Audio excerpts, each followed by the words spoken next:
Hey everybody, it's Mike and Denise, and we're out on our daily walk, but we're not out, we're inside the mall because it's raining outside. So we're like old people walking around the mall, but we're still getting our daily exercise. There's no excuses, and it's cold, so I have my winter coat on. We're getting ready to leave the Northeast for a while anyway, as long as Florida will take us, because we go down Southwest Florida, and as you guys might know, it's a mess down there. I've been all over social media helping out where I can, but in the meantime, we're gonna help you out with your food. So Denise has an article for us. What is it about? Let me put my reading glasses on.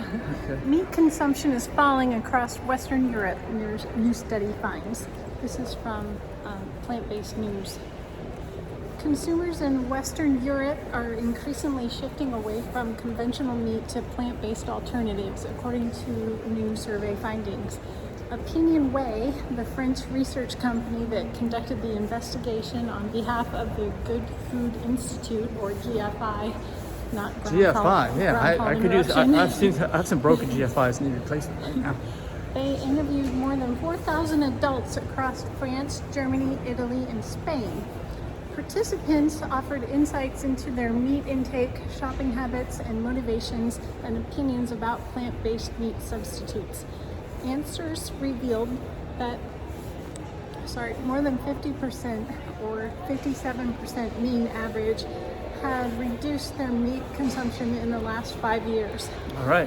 Going further, an average of 23% of respondents per country had stopped eating meat entirely. 23%? 23%, yeah. Wait, but if you stop eating meat entirely, you're just potentially a vegetarian. You're not vegan because you're still doing dairy, you know. Yeah. But still, that's a big number. Mike and I went to Who's Mike? France. We went to Paris and we saw a lot of vegan restaurants there. Like, I used Happy Cow and I just saw the number of items on the map. It was like 50. Yeah. And same thing in London. So Europe's always way ahead of us. Yeah, they are. And they're also more bankrupt than anyone else right now because whenever you do something like this, it usually becomes more expensive and more burdensome, or requires a lot of changes in the economy, like shifting over from animal agriculture to plants, which requires a huge amount of capital expenditure. So either way you look at it, in the short term, it's very expensive, and that's one of the reasons why actually Europe is struggling financially. We'll pretend you didn't hear that, but yeah. Hopefully we'll take some lessons learned from that. So what is driving the distaste for meat? Environmental concerns, animal welfare, and health were the 4 most frequently cited reasons for reducing meat intake. That was only 3. Environmental, animal welfare, Typo in the article. Yeah, 3. All right, well, if you read my book, Live to 150 at liveto150.org, it's free. I talk about why you don't want to eat animal products at all. So at least giving up the meat part, which is it's half the animal products, right? Half is meat or flesh, not just flesh. Animal muscle. Okay, let's talk about, when I say meat, I'm talking about animal muscle, and then giving up the secretions or the dairy or anything like that is the other part. Yeah. Germany prioritized animal well-being, with 38% of its participants claiming this as their driving motivation to become more plant-based. This tied in neatly with the recent findings that 41% of German people also eat vegan alternatives every month. Italy and Spain both put personal health at the top of their list of reasons for eating less meat, not the animal welfare. Personal reasons. Yeah, personal health. Personal health, okay, Yeah. okay. Again, this tallies with their consumption of vegan meat alternatives, with 50% of Italian consumers and 47% of Spanish eaters all reaching for plant-based protein each month. French participants are most concerned with the rising costs of animal meat, with 39% stating this as the main cause of their reduced intake. All right, I have something to add there. Maybe the stuff over in Europe, maybe somebody can comment if you're watching, doesn't have the subsidies that they do in the United States for the meat, dairy, and egg industries. Yeah. You know what I'm saying? Because if they don't, and it's a level playing field, then yeah, it's going to be more expensive. Absolutely. That explains it. Bucking the trend for plant-based meat correlation, only 1 in 4, or 27% of French consumers enjoy vegan substitutes each month. Only 1 in 4. 1 in 4. So French are not as advanced as the Germans, or what they're saying? Yeah. Or Spanish, they said too? Or is it just German? Italy and Spain, they were like 47% Okay. for plant alternatives. The French think that red wine fixes everything. So they're not going to be as, it would, seriously, I mean, that's just the culture there, right? I mean, it is true that grapes are good for you. The alcohol part isn't, and I talk about that in my book. I got a whole alcohol chapter, so check that out. But that would explain why the French are not going to be on board as much, I would think. They think they're doing a great job as is, but I don't necessarily think that's the case. Yeah. Every country cited environmental worries as their second reason for ditching meat. An average of 31.5% of consumers made reference to it, even though it wasn't brought up at all in the climate crisis meeting that happened. It wasn't. Over at that thing that Shannon mentioned. Yeah, and I talk about, I've had a couple talks recently with people about electric cars too, just the other day, and I say, like, I'm not really into electric cars for the dubious climate benefits, but this, switching from animal products to plant products, is a massive, like 10 times greater benefit than doing your electric car thing. You know, it's not even worth, don't even worry about getting an electric car. Just get rid of the animal products. Yeah. So here's how meat contributes to the climate crisis. Animal agriculture and associated land use changes are key drivers of the climate emergency. The largest cause of deforestation globally is meat production. Trees are cleared either through felling or deliberate forest fires. This is to allow cattle to graze or to grow plant crops specifically for animal feed, not human consumption. Yep. Removing trees reduces the amount of carbon sequestration that can happen naturally, allowing more emissions to reach the ozone layer. Burning trees creates even more emissions.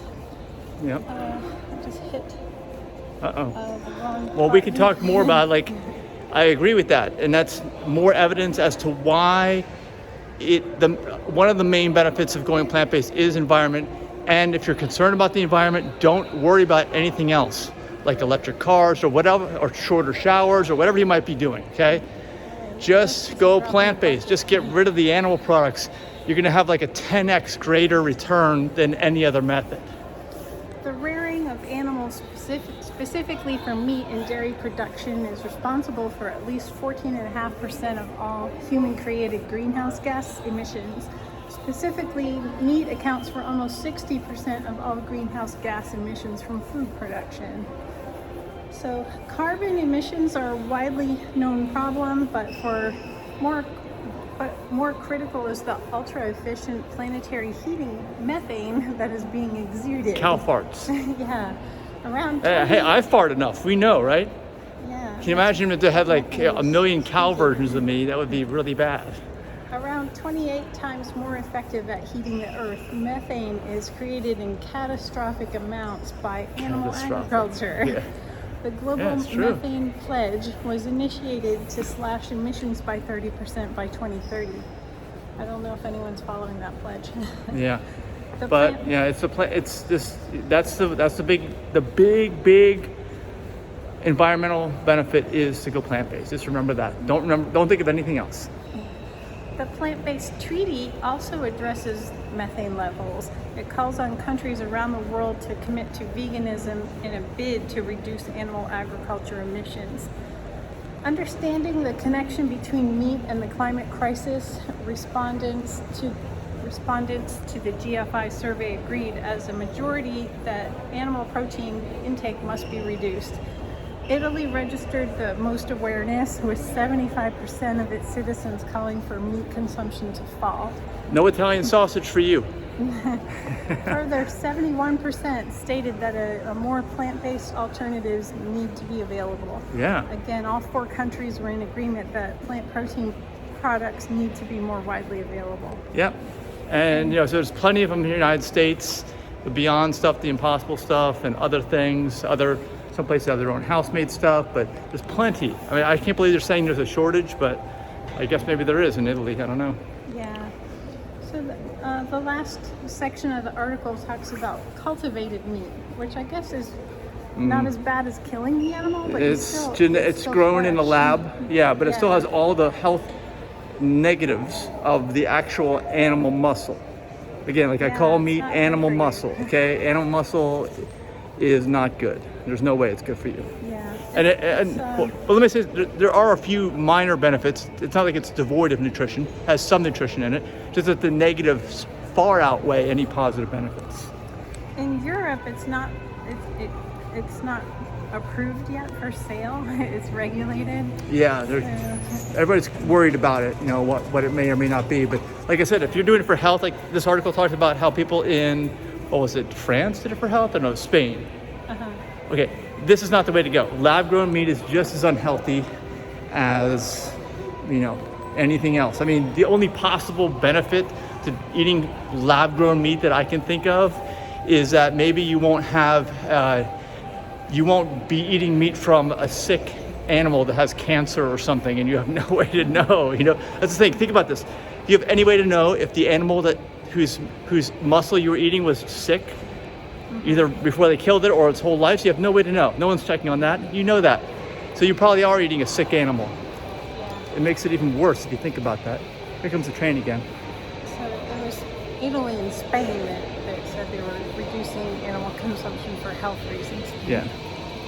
Is that it? Yeah, that's it. Okay. Well, then there's our train. I hear the train, right? Thanks for listening. Yeah, I'm They gonna can't go run us hop on a over. train. There they are. Down there. There's the train. We missed it. All right, so get your daily exercise. Don't eat animal muscle, aka meat, and Animal excretions.